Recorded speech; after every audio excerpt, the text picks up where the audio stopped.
Welcome to this week's episode of In Therapy.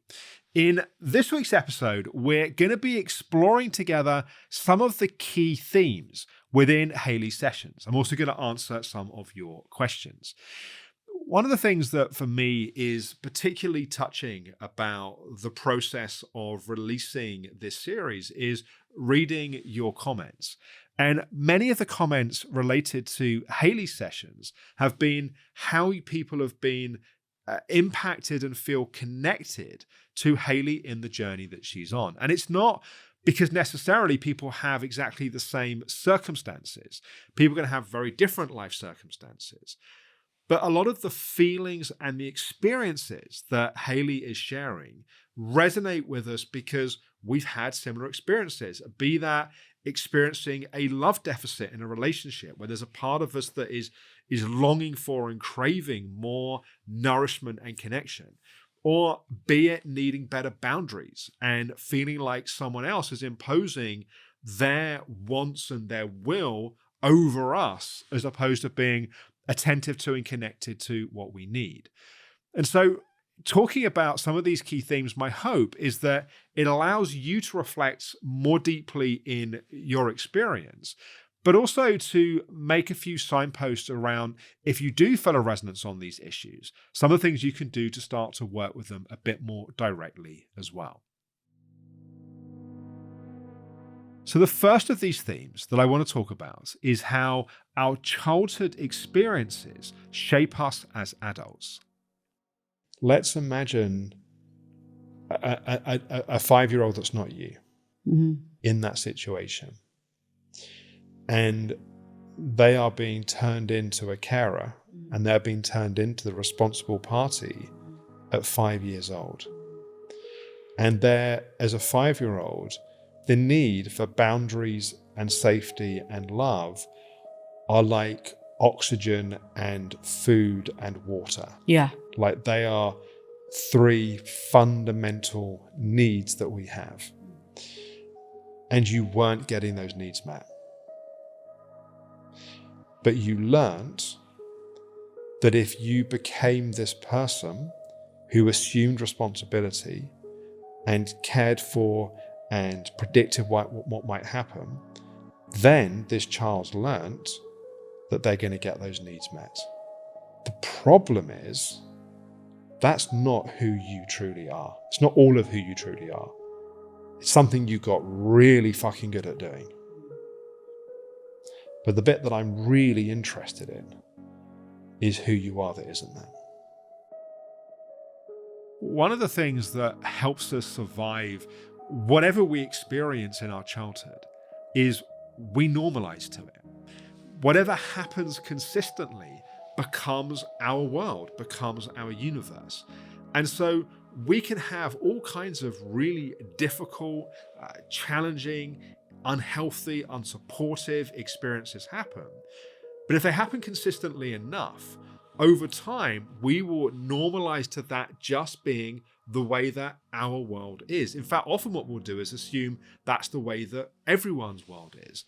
And because we normalize to something which helps us survive and helps us make sense of the world around us, we're often then not challenging or questioning things that maybe we need to challenge and to question.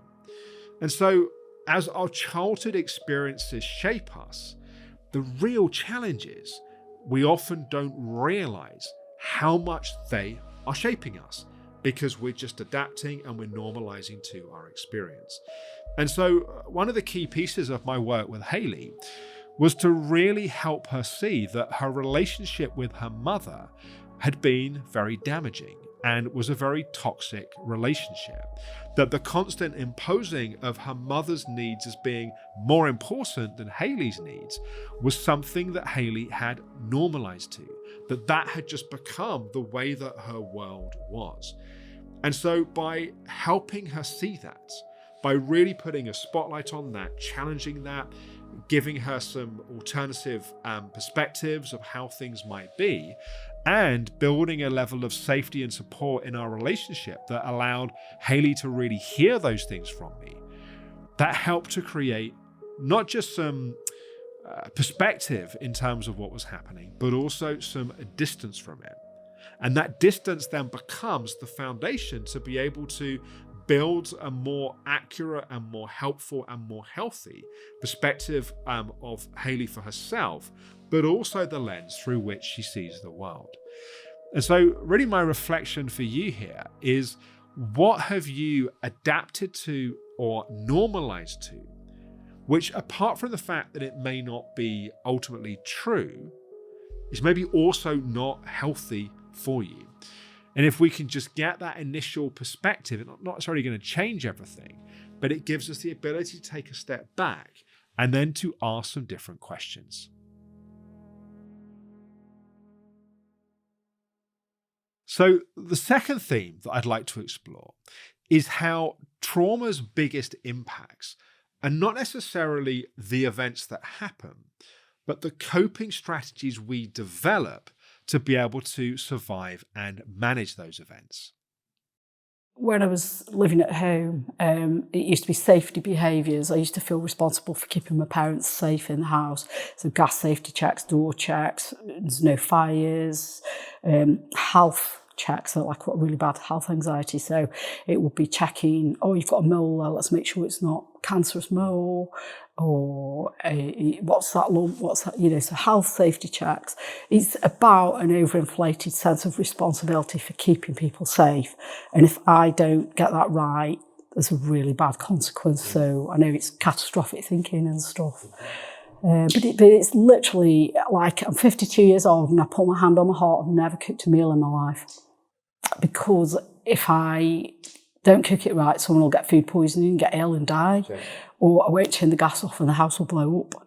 Or I'll give somebody food poisoning. And if I'm ill, it doesn't matter if I'm ill, but then I can't get to help my mum and dad if they need me. Yeah. So it's better to not do it. So your husband does the cooking? Or? Yeah, cooking. Just bills, online banking, grown-up stuff. I don't do any grown-up stuff, and I don't do anything once. It's multiple times. So in the case of Hayley's story, there's a few key coping strategies that she developed through her life, which, again, as I was saying to my previous point, she normalized to, but were not helpful and were not healthy. So firstly, things like her anxiety, at one point, severe anxiety, having agoraphobia for a number of years and not leaving the house. Her OCD, obsessive compulsive disorder, is another example of a coping strategy of trying to have certain routines and thoughts and processes to try and get to a place of calmness and safety. But also her lack of boundaries with her mother was another way of trying to placate that relationship to try and create that feeling of safety. And so understanding trauma is not just understanding the events and what happened at the time, but it's understanding all of the different strategies and ways that we develop to try to cope with and manage the impacts of what's happened to us. To put another way, the real suffering of trauma is not the events. The real suffering of trauma is the coping strategies to try to deal with the impact of the events. I'm going to get into this in a lot more detail in the next episode of In Therapy, where I'm going to talk about my new framework for understanding trauma. But really the key point here is to understand the difficult things that have happened to you in your life. How have you learnt to respond to those? What are the habits, the strategies, the behaviors?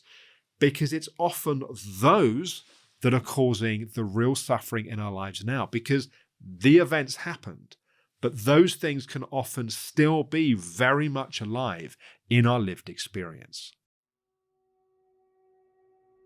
And the third theme that I'd like to explore a little bit within Hayley's sessions is the significant work that we did together around boundaries. Whenever I've set some boundaries and held my own, it's blown up. And so it makes it not worth it. So the fear is that if you were to move along that line, that others would try to move you back. Yeah. Yeah. If I've tried to stand up for something that I'm right to stand up for, it's always gone boof, But And is that with certain specific people in your life, or has that been in many different experiences? different things, really, different experiences, trivial and major. And when I do it, it's the discomfort I feel as well for holding my own. I feel so much guilt. It was like, that was never worth it. Our boundaries are ultimately our ability to say no, but also at times to be able to say yes. Often what we're learning to do is to say no to certain things from other people, and other times to be able to say yes, we want to invite more of certain things. But also we have boundaries with ourselves, the ability to say no to certain unhelpful habits or behaviors, or yes to certain new practices or new things we want to do to cultivate and support change in our lives. And so with Hayley, a lot of our work was realizing the absence of boundaries with her mum, and that we teach people how to treat us. And so the absence of boundaries teaches people that certain behaviors are okay because we're not stopping them. And the challenge is that Hayley had never been supported or been allowed really to have boundaries as a child. And so the behaviors now, which with her mum, which are quite extreme, had been that way for her whole life. They've been set up in childhood and just continued. And sometimes the way that this works is it's like a dance of change, that we're set up in a certain relationship with a certain dance. And then at some point, if we want to change the dance, we don't want to be led around and pulled around in a certain way. We want to be able to be at the lead in our own lives.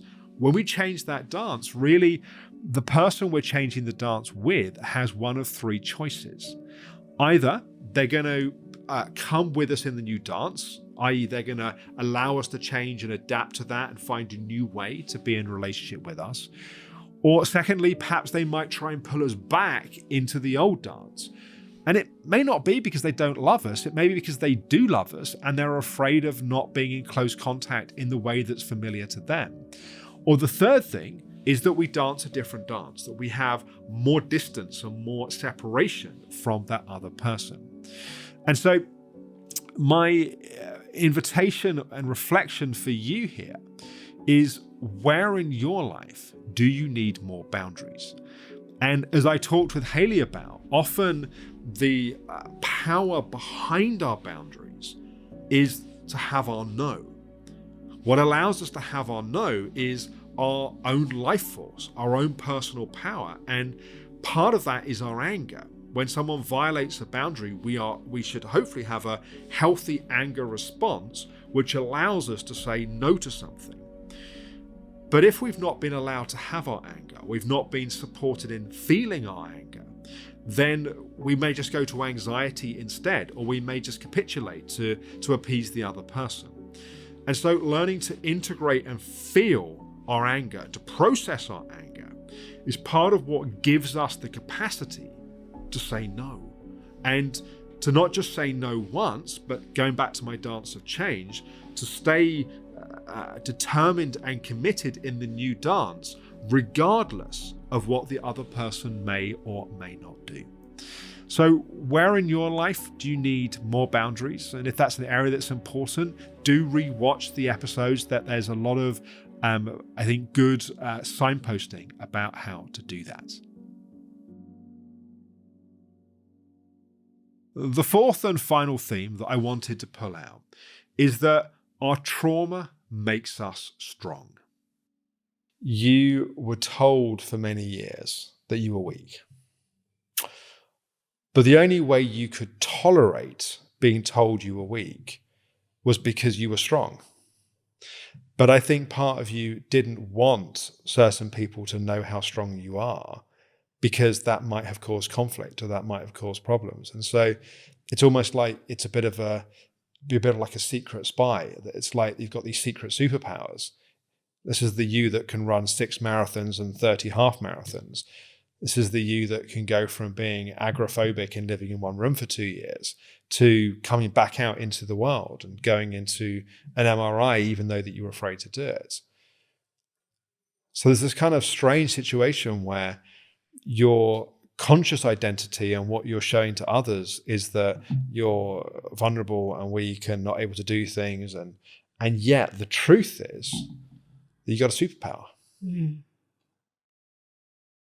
Often our internal narrative can be that because we've been through these really challenging and difficult experiences and we've been shaped by them, we've been impacted by them, that the conclusion we often come to is that means that we're weak, or that means that we don't have what it takes, or that means that we are a kind of a vulnerable, delicate, needy person.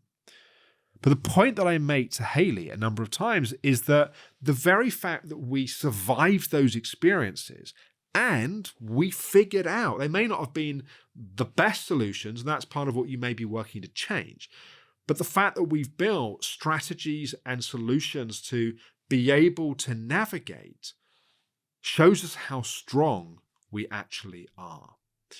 And that shift in perspective from a story of being someone that doesn't have what it takes to someone that's had what it's taken all the way along to get through these challenging and difficult experiences, that allows us to reclaim our power, to reclaim our capacity to stand up for and commit to the things in our lives that we're passionate about, the things that ultimately matter to us. So for the second part of this week's episode, I want to answer some of your questions. So we've taken these questions from people that have been doing the homework sessions that accompany each episode. If you want to find those, you can go to intherapy.alexhoward.com and it's completely free. And for each week's episode, I recorded a bonus video, a little bit like this conversation, also with worksheets to do some exercises to really bring what you're watching on screen or listening to as a podcast to life in your own lived experience. And so people that have been doing that homework, we invited them to ask some questions. And I'm going to go through 3 of those questions now. So the first one is from Claire. And Claire shares a little bit about some of her childhood background and experience. And one of the things that she shares that I think is important context here is that there was a deficit of love in the way that was needed from her parents. But one of the ways that her mum tried to compensate for that was by food. And so she would sometimes give, or often give, food, treats, instead of giving love and attention and time and presence. And when I say presence, I mean presence of being present as a person, not presence in terms of physical gifts. And then Claire shares that in her life now, there have been some struggles with food and around food addiction, but also more recently, that's presented as some issues around alcohol as well. And she's had some challenging times working with this and was asking for some perspective. So although this is not, Claire, so much advice specifically for your circumstance, because I don't have a full case history, some general principles and pointers that I will give are that in a situation like this, yes, working with the symptom of the issue, i.e. food or alcohol, can be important. And so to put parameters on those behaviors, to understand how those behaviors get triggered and to work with that is definitely part of it. But I don't think the relationship with food is the most important piece here. I think it's the relationship that Claire has learned to have with herself. And that relationship has been born by the relationship with parents, and it sounds like partly, or primarily perhaps even here, her relationship with her mother. And so remember what I said a little bit earlier, we learn to relate to ourselves by how other people have related to us. And so if we've got a relationship with ourselves, which is punitive, unkind, rejecting, disinterested, unavailable, then that deficit that was set up in childhood is going to continue. And there's a deficiency inside of us that's trying to get nourishment. And then it's like food becomes the source of love, or alcohol becomes the source of love. And so when there's a deficit, what do? You go out and you try and fill up that deficit. The problem, of course, is it doesn't work. And so my signpost really here for Claire is to spend some time really exploring what is her relationship to herself. Is there a curiosity and interest in feelings and emotions? Is there space given to those? Are there appropriate boundaries in place where they need to be? Is there a sense of being connected to what really brings joy and making choices to bring more of that into life? And so working with the surface level or the symptom can be important, but to get lasting change, we ultimately have to work with the trauma and the feelings and the emotions and what we've learned that is underpinning and ultimately is the fuel that's driving those habits and behaviors. The second question was from Helena. And Helena, again, shared a little bit about herself and some of her background. But particularly, the question she was asking was around how to deal with a lack of support from the people around us if they have a lack of interest or understanding for the inner work we might be doing. In fact, the words that Helena used struck me. She said, how do you deal with people in your life who have contempt for, she puts in speech marks, depression or any of that rubbish? I.e., people around us that when we're going through a difficult time or we're really perhaps working to be more emotionally open or to ask for more support, and there's a fundamental rejection or disinterest or real judgment for us in that place where it's the opposite of what we need. And I think this is really challenging. And I think it's challenging because we know we need to open up, but we've taught people how to treat us. And we've got, particularly if it's family, we haven't chosen those relationships. We've just found ourselves in a circumstance that doesn't meet the needs that we have. So I think the first thing to recognize is that it's about them, not about you or not about us. So just because other people are acting in cruel, unloving, disinterested ways, and it particularly is difficult if it's all the people around us because we feel like we're the common denominator and that's the world that we learn. But to be able to get some perspective and to recognize that that is not how all relationships are. That's not how all friendships are. It's not even how all families are. And go back to what I said a little bit earlier. Just because we've normalized to something, just because that's become the world that we've been used to, doesn't mean it's healthy, doesn't mean it's helpful, and it doesn't mean that it's ultimately the norm of how things should be. So, Helena, what can you do about it? Firstly, just having this awareness, I think, is really important. Secondly, it's actively working to grow your support network. It's actively working to go, right, I need more people in my life that can meet me in this place, that don't need me to go to that place to be able to be in connection with them. And so that might be doing, if it's in person, workshops or courses, or finding online communities, but finding people who are actively interested in this kind of inner work, then you're actively growing those connections and that support network. And it's not an easy thing to do, and it can take some time to do, but it's important because it's part of the breaking free of the impacts and the shackles of the past. So our third and final question is from Sandra. And again, Sandra shares a little bit about her background and her history. But she goes on to say that she reflects something back that I often say, which is that you can't think your way to a feeling of safety. But her therapist has said to her that she can choose how she wants to feel. But she's really struggling with trying not to feel bad. So obviously I don't know Sandra's therapist, and I don't have the context and the history here. So again, I give a kind of more general comment. But different therapists have different frameworks and different perspectives from which they work. But my observation of people is that they can't just choose how they want to feel. that ultimately, if that was the case, there wouldn't be any anxiety, depression, low self-esteem. People are not wanting to feel these ways. They've been impacted and shaped by the experiences that have happened to them. And then their world has been set up in a certain way. And then that's become their reality. And trying not to feel bad sounds like just rejecting or pushing away or pretending something hasn't happened. But what we resist will persist. And the more that we try to put something kind of out of our conscious awareness, it doesn't go away. It just has more impact on us in a way that we're even less conscious of.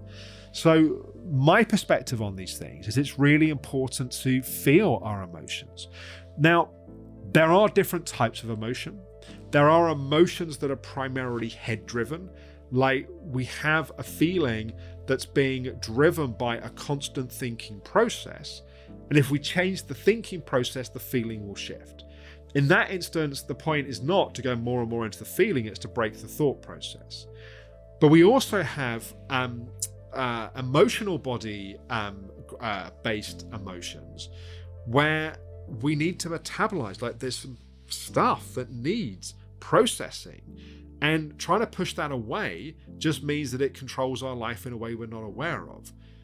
Taking the time to feel it, and then if we can really heal, metabolize, to work through those emotions, we don't need to try not to feel bad. We just start to feel good because we've worked through and we've healed that history. It's no longer the thing that's governing us and driving us and impacting us in our lives. So thank you for watching or listening to this episode. I hope this has been helpful. I'd love to hear your reflections in the comments if you find these types of episodes useful, taking some time to unpack a lot of what happens in a season. And we'll be back in 2 weeks' time, and I look forward to talking with you then.